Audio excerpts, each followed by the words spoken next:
Res. Another major category of a software components of an information system is the application software, which is commonly very familiar with the computer user because this is where directly a computer user interact with. So let me start with the sources of software. So we have an application software can be proprietary software or a software that needs to be bought. And the off-the-shelf software, which is software which is being done, which is already finished or common for to be used by any organization.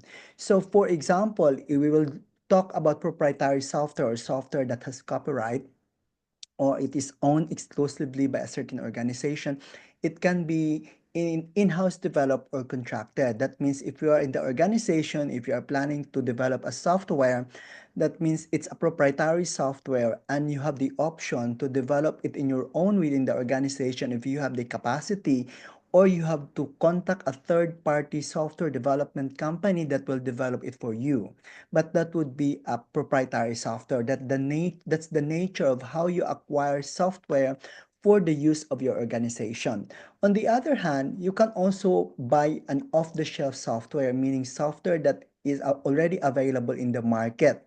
And there are still two types under this off-the-shelf software, the standard package and the customized package.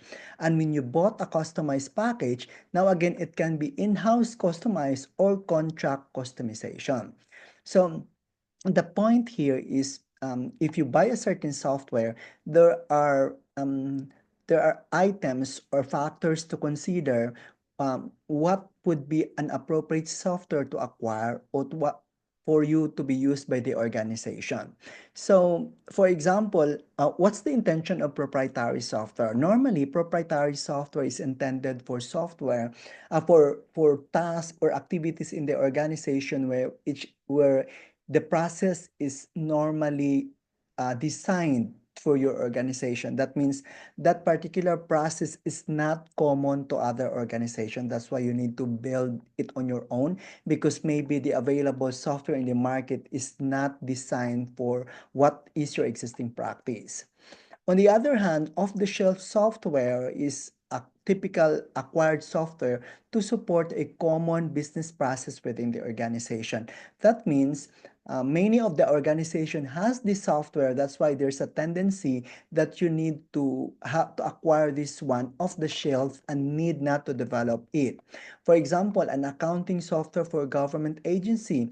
That means there are already organization using it. So meaning you're confident if you're under government organization, you can already buy an off the shelf, meaning a finished software ready to be used by the organization. But if there are cases that you need to customize some of its components to tailor what you want, you can have a customized package wherein you will decide whether you will use your existing in-house customized um, developer or you contract another third party company that will help customize the software to fit to your needs.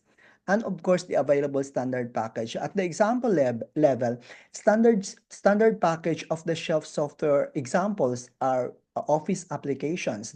These are common applications available to anyone, so you don't need to customize it. On the other one, the customized package of the shelf software can be, for example, if you buy an enterprise software such as SAP or SAP software. There might be specific process within SAP that you need to customize to fit into your existing process. You might be customize it and decide whether it's practical for you to customize it in-house or to customize it through a third party. On the other hand, on the proprietary software, if you will be developing it in-house, that means you have the software development team within the organization or you contract it with a third party wherein a third party will provide you with a software based on the specification that you want. So comparison of proprietary and off-the-shelf software and sometimes the advantage and thus disadvantage. So for advantage, you can get exactly what you need in terms of features, reports, and so on. The disadvantage is it can take a long time and significant resources to develop required features. So you must take note that if you want a certain functionality within the software, if it's not it's not necessary that it's automatically be available because proprietary software normally is being done from coding, from data gathering to up to the delivery of the software in your office. Second advantage is being involved in the development offers a further level of control over the results. So, and on the other hand, the advantage of this is that in-house system development staff may become hard-pressed to provide the required level of ongoing support and maintenance because of the pressure to get onto other new projects. So, um, so proprietary software, for example, is being involved in the development. So it's advantage because you can exactly instruct the developer what you want to look like or what functionalities that you want the software to be supported.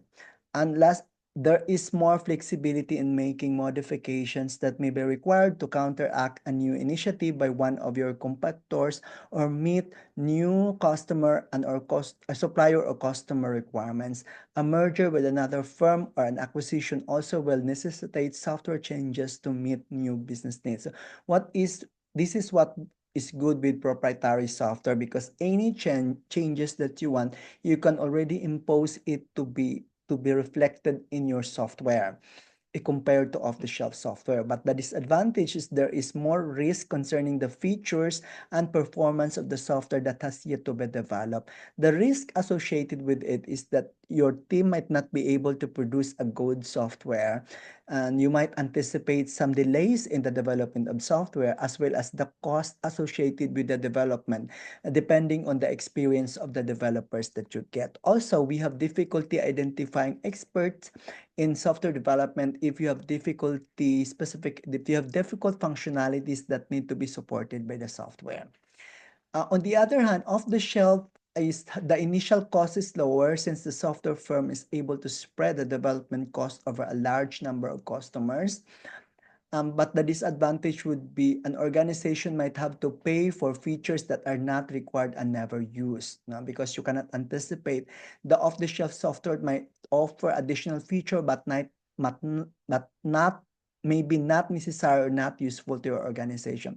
There is a lower risk that the software will fail to meet the basic business needs. You can analyze existing features and the performance of the package as well as package is likely to be of high quality since many customer firms have tested the software and help identify many of its bugs. So that means if you are concerned with off the shelf, that means you can already check the existing user so that you can have an assessment whether this is appropriate for you or not.